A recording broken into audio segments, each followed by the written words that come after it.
LGD. Leadership et gouvernance pour le développement. Votre parti politique pour le changement.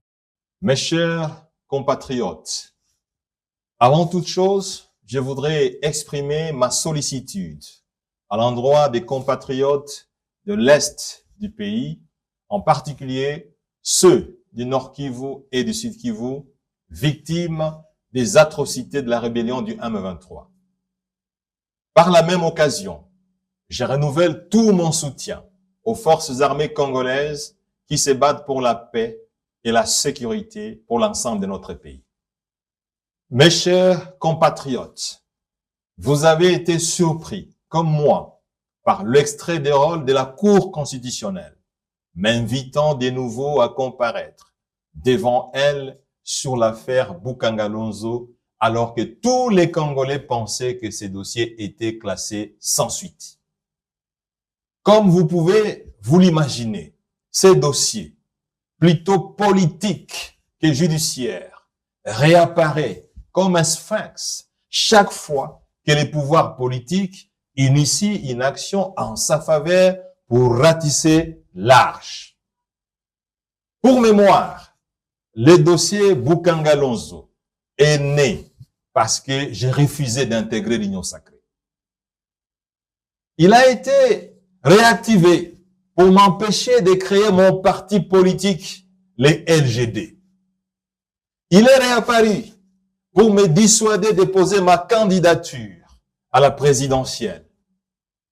Aujourd'hui, il est remis sur la table des juges, tous les Congolais le savent, pour exercer une pression sur moi à cause du dialogue politique et du gouvernement d'union nationale qui se profile à l'horizon. C'est donc un dossier politique, un dossier de la honte de notre justice. Mes chers compatriotes, cela fait près de 4 ans que la Constitution est violée, plus de 40 fois, dans le seul objectif de m'écarter de la scène politique et de démystifier ma gestion du reste exemplaire jusqu'aujourd'hui. Cela fait près de 4 ans que les deux plus hautes juridictions judiciaires de notre pays, la Cour constitutionnelle et la Cour de cassation, sont instrumentalisées à outrance par la présidence de la République pour pouvoir condamner un homme politique qui n'a volé aucun dollar du trésor public. Et tous ceux qui ont tenté de s'y opposer ont payé le prix fort au comptant. Le professeur Dieudonné Kalouba, brillant constitutionnaliste, a été viré de la Cour constitutionnelle comme un va-nu-pied, en violation de la Constitution, pour avoir refusé d'obtempérer aux instructions de la présidence de la République.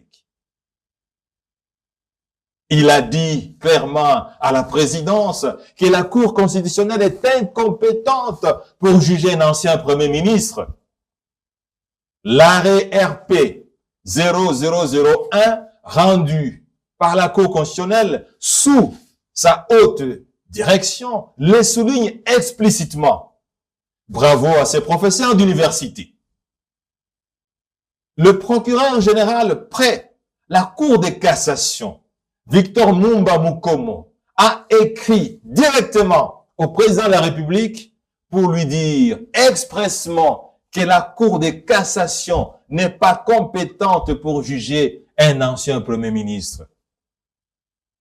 Par la même occasion, le procureur général a demandé au chef de l'État l'autorisation de classer définitivement ces dossiers parce qu'aucune juridiction du pays, conformément aux lois actuelles, ne peut juger un ancien Premier ministre.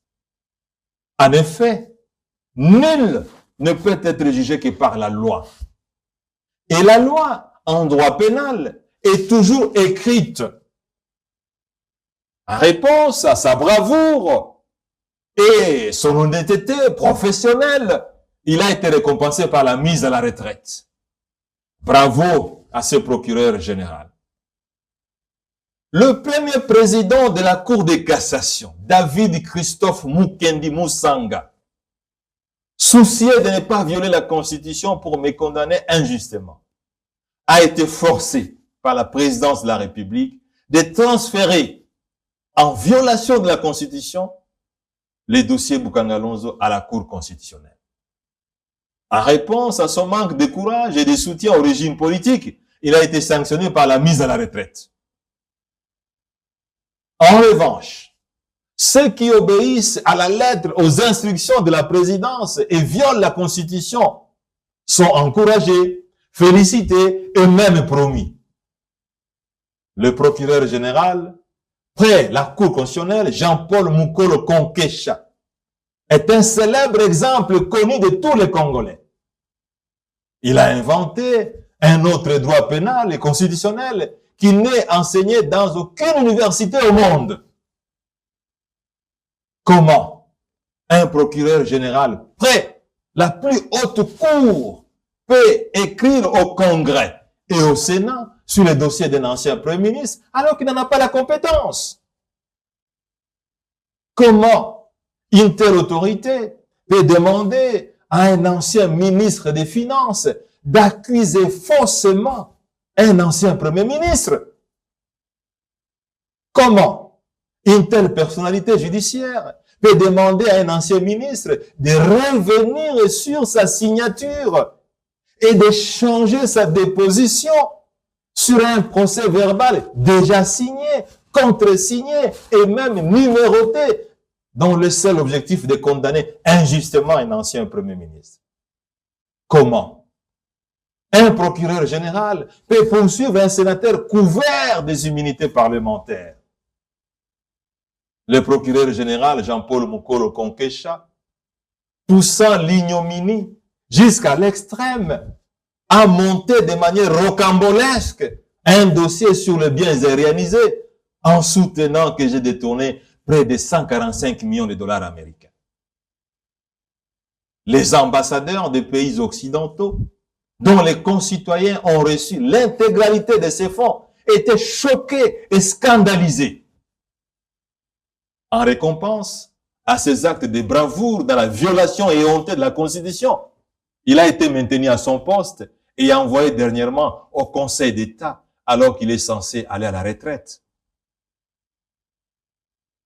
Le président du Sénat, Modeste Bahati Lukwebo, l'homme au poids politique, qui a comploté avec Jean-Paul Mukolo Konkesha contre moi, a toujours clamé à ceux qui voulaient l'entendre qu'il a reçu mission de faire condamner Matata pour l'écarter de l'élection présidentielle. Et qu'à ce titre, il était prêt à violer la Constitution parce que protégé par la présidence. Fort de ses soutiens politiques et en violation flagrante de la Constitution, il a levé de manière irrégulière, scandaleuse et cavalière, telle dans un film hollywoodien, mes immunités parlementaires sur les dossiers fictifs des biens aérianisés. Il a même déclaré du haut de l'hémicycle du Sénat que les arrêts de la Cour constitutionnelle n'étaient pas applicables au Sénat. En récompense à sa capacité hors pair à jongler et à violer la Constitution, il a été maintenu à son poste et reconduit par la suite comme vice-président du Sénat. Mes chers compatriotes, comme vous le savez, je n'ai jamais volé $1 du trésor public, que ce soit au BCECO, au ministère des Finances ou à la primature. Je suis donc poursuivi pour avoir bien géré les affaires de l'État. Et il y a plus de 3 ans que j'ai écrit à l'inspection générale des finances pour enquêter sur ma gestion successive au sein de ces 3 institutions de 2003 à 2016. L'inspecteur général des finances, M. Gilles Alingui Teke Keïta, bras armé de la présidence pour fomenter des coups contre les opposants politiques sur base de faux rapports financiers, a largué dans l'ensemble du pays des inspecteurs des finances pour trouver des preuves de détournement sur ma gestion. Il n'en a trouvé aucune. Les ministres des Finances et le gouverneur de la Banque centrale disent n'avoir jamais donné $1 du projet Bukangalonzo au Premier ministre Matata. L'entreprise sud-africaine Africom Commodities, qui a reçu tous les fonds sur Bukangalonzo, a certifié aux services compétents sud-africains et à la presse congolaise qu'aucun dollar de ce projet n'a jamais été remis au Premier ministre Matata. Malgré tous ces éléments probants de mon innocence, les hautes cours de la justice congolaise, non indépendantes et instrumentalisées par la présidence de la République, s'obstinent à violer la Constitution qu'elles sont censées respecter. Une maman de la commune de Kimbantseke, qui n'a pas étudié, s'est même posé la question de savoir à quoi ça sert d'avoir une Constitution et d'étudier les droits. Mes chers compatriotes, ce procès pénal à sensation déconcertante restera inscrit dans les annales de l'histoire à scandale judiciaire du siècle dans le monde. Il ne me reste qu'à demander au président de la République, qui a la responsabilité constitutionnelle de faire respecter la Constitution et de veiller aux droits et libertés de tous les Congolais, d'user de son pouvoir légal pour faire arrêter ces harcèlements politico-judiciaires de mauvais augure. Que la justice s'occupe des responsables politiques de l'Union sacrée, dont certains proches de la présidence, qui ont détourné des dizaines, voire des centaines de millions de dollars américains et qui s'en félicitent allègrement. Je sais que le gouvernement me pousse à l'exil, mais sachez que j'ai refusé l'exil alors que plusieurs pays me l'ont offert. J'aime mon pays et je préfère y rester. J'ai refusé la nationalité étrangère qui m'a aussi été offerte. Je suis fier d'être congolais et je veux travailler pour mon pays afin qu'un jour les Congolais sortent du déshonneur et de la honte dans lesquels ils se trouvent aujourd'hui et qu'ils soient fiers d'être appelés Congolais.